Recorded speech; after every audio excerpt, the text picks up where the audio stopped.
dili mo menos sa 30 ka mga competitors ang nisalmot sa second Jules and Gingo Shoot Fest competition nga gipahigayon sa San Carlos Shooters Club Incorporated dito sa Firing Range Barangay Palampas ning syudad niadtong Disyembre 8, 2013. Ang moong Shoot Fest adunay mga categories para sa civilian, lawmen, senior 60 up o lady shooter.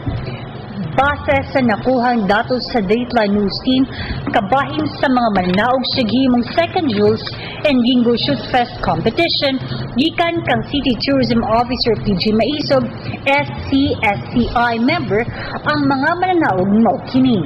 Sa civilian category, si Bingkoy Mariano mo'y kampyon sa single stack nga gisundan ni Danilo Amisola o Diosdado Doliosa.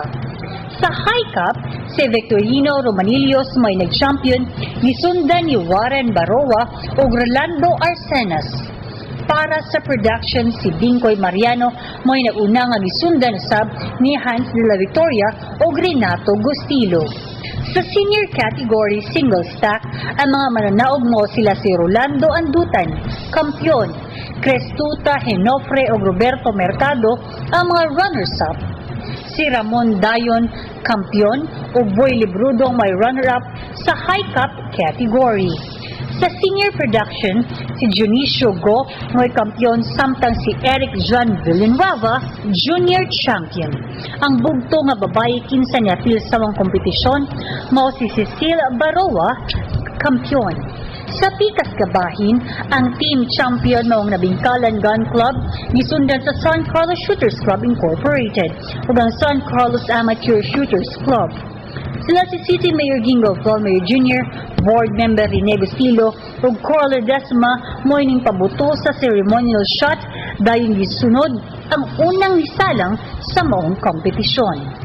Data diri ron tanan sa different gun clubs sa San Carlos nag-iusa ta dire, and of course let's enjoy the day. Very important na ang responsible gun ownership yun atong paggamit yun. And the affair today will also improve our skills and our capability. And labi na yun, ang camaraderie nato ng mga taga San Carlos. So, we look forward to a productive day. O labi na yun, pag tinabangayan na ito tanan. So, may bundag o let's enjoy the day. May bundag.